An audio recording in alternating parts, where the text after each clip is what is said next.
दोस्तों, हमारा ये जो जीवन है ये बहुत तेज गति से भाग रहा है।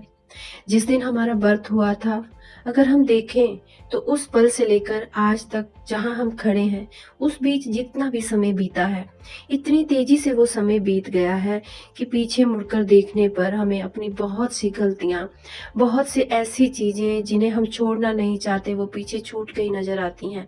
गलतियाँ नज़र आती हैं जिन्हें हम अपने जीवन में ठीक करना चाहते हैं, पर अब हम उनको ठीक कर नहीं सकते।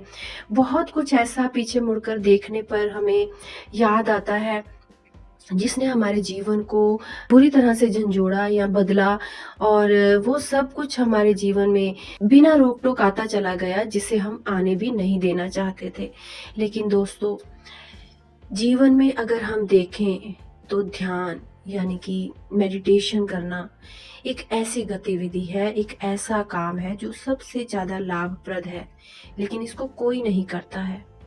और जिसको इसकी समझ आ जाती है, वो इसको अपने जीवन से जोड़ लेता है। तो आज हम ध्यान के बारे में ही जानेंगे और इस जीवन पर इसके प्रभावों के बारे में जानेंगे। ये ज़रूरी नहीं कि अगर आप स्पिरिचुअल हैं, तो तभी ध्यान आपके जीवन में लाभ दे सकता है या आपके जीवन में अच्छे परिणाम दे सकता है। बल्कि किसी भी फ़ील्ड में अगर आप हैं, कुछ भी आप कर रहे हैं, अच्छा व्यवसाय करना चाहते हैं, अच्छी स्टडी करना चाहते हैं, अपने रिलेशनशिप्स को ठीक करना चाहते हैं, अपनी शादी को अच्छा करना चाहते हैं, अपने बच्चों पर काम करना चाहते हैं, वो सभी जगह पर ध्यान अच्छे परिणाम देता है। ध्यान जीवन शक्ति, स्पष्टता और प्रेम की जो आंतरिक शक्ति है, उससे हमें जोड़ता है। यानी आज तक हम जिस एक कटाव को फ़ील करते हैं ना, कटा हुआ अपने आप को किसी से, वो ध्यान ही एक ऐसा माध्यम है जो उस प्रेम के साथ हमें जोड़ देता है, जिसकी एक कमी हमारे जीवन में हमेशा रही है। और अगर ध्यान को गहराई से किया जाए तो ये ईश्वर और उसके अनंत आनंद से भी हमें जोड़ देता है। आप कभी सोच नहीं सकते कि आप ईश्वर से मिल सकते हैं, उससे मुलाकात कर सकते हैं, लेकिन ध्यान वो रास्ता है जो आपको ईश्वर के मिलन के समय होने वाले आनंद के रूप से जोड़ सकता है। और ध्यान की गहरी अवस्था तक पहुंचने के लिए पूर्ण समर्पण और अनुशासन की आवश्यकता होती है। लेकिन फिर भी यदि हर दिन ध्यान को हम थोड़ा-थोड़ा भी करते रहें, तो ये हमें बेनिफिट देता जाता है। हर कोई यूनिवर्स को समझना चाहता है कि हम वास्तव में कौन हैं। देखिए, अपने-अपने नज़रिए से हमारे सवाल होते हैं और सबके सवाल अलग-अलग होते हैं, लेकिन हर कोई ना कोई सवाल अपने मन में लेकर चलता है। ईश्वर के साथ मिलन का अनुभव करना, हम इस जीवन में क्यों आए हैं, मृत्यु क्यों है, और मरने के बाद इंसान कहाँ जाता है, सोल को हम किस तरह जान सकते हैं, ऐसे बहुत से सवाल हमारे अंदर चलते रहते हैं। और ध्यान की जो अवस्था है, जब हमारा शरीर शिथिल हो जाता है, तो हमारी जो पाँचों इंद्रियाँ होती हैं, वो आंतरिक हो जाती हैं और मन पूरी तरह से केंद्रित हो जाता है, वही है ध्यान की अवस्था। इसमें आपके सारे इमोशंस अंदर की ओर मुड़ जाते हैं। आपका मन अंदर की ओर केंद्रित हो जाता है और अंतर यात्रा पर आप निकल पड़ते हैं और बहुत हाई एनर्जी आपको प्राप्त होने लगती है। और जो हमारी चेतना है, उसका आंतरिक होने के सभी स्तरों पर हमें लाभ मिलने लगता है। अपनी चेतना को जब हम बाहरी रूप से मोड़कर अंदर के अपने अंदर की आंतरिक जो गहन हमारा ब्रह्मांड है, उसकी ओर अपनी चेतना को मोड़ लेते हैं, तो बहुत सारे बेनिफिट हमारे जीवन में आ जाते हैं। इन बेनिफिट्स को कोई समझना ही नहीं चाहता, या फिर ऐसा कहिए इन पर विश्वास नहीं करना चाहता कि अन्य बातों के अलावा ध्यान को तनाव कम करने के लिए भी किया जा सकता है, अगर हम उनको बेनिफिट से जुड़कर ना भी देखें तो। ध्यान हमारे मन को केंद्रित और स्पष्ट कर सकता है।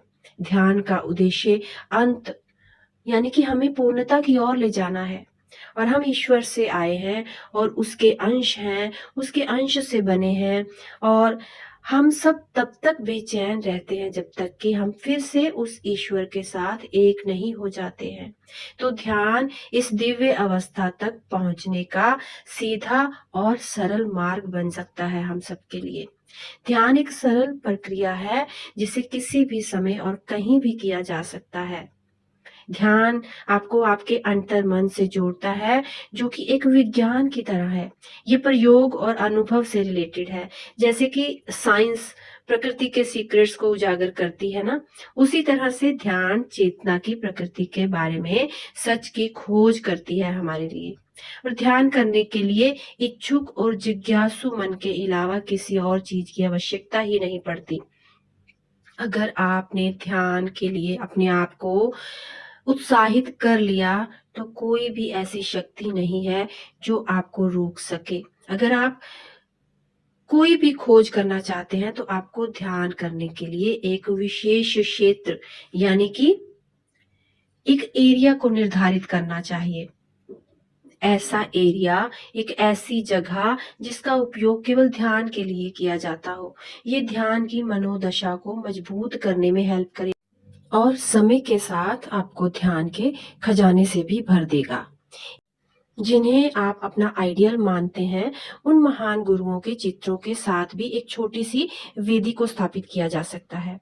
वहां पर मोमबत्ती, धूप, अगरबत्ती लगाकर भी ध्यान किया जा सकता है। वो आपके टेस्ट के अनुसार हो सकता है। और अपने उस एरिया को आप किसी भी तरह से सजा सकते हैं पॉजिटिविटी के साथ। और ध्यान करने के लिए आपको एक आसन का भी प्रयोग करना चाहिए, या ये ऊनी कंबल हो सकता है, कोई रेशम का कपड़ा हो सकता है।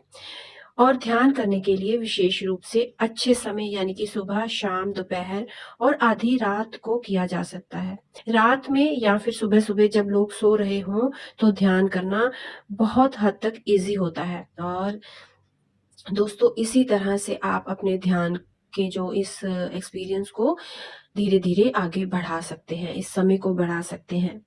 और जिस तरह से आपको कंफर्टेबल फ़ील होता जाए, आप अपने ध्यान को उस तरह से करते जाएँ और अपने जीवन में इसके लाभ को आप फ़ील करना शुरू करें। और देखें कि कितनी तेज़ी के साथ ये जो बेनिफिट्स होंगे आपकी लाइफ़ में आने शुरू होते हैं। तो दोस्तों, अगली वीडियो में हम ध्यान के 3 चरणों के बारे में बात करेंगे। लेकिन आज इसी के साथ मैं अपनी वाणी को विराम देती हूँ। यदि आपको ये वीडियो अच्छी लगे, तो इसे लाइक, सब्सक्राइब और शेयर करना ना भूलें। और जब तक मैं अपनी नेक्स्ट वीडियो लेकर आती हूँ, आप सब ध्यान में रहें, आनंद में रहें, अपनों में रहें, अपनों के साथ रहें, खुश रहें, खुशहाल रहें। मिलती हूँ जल्दी ही। धन्यवाद।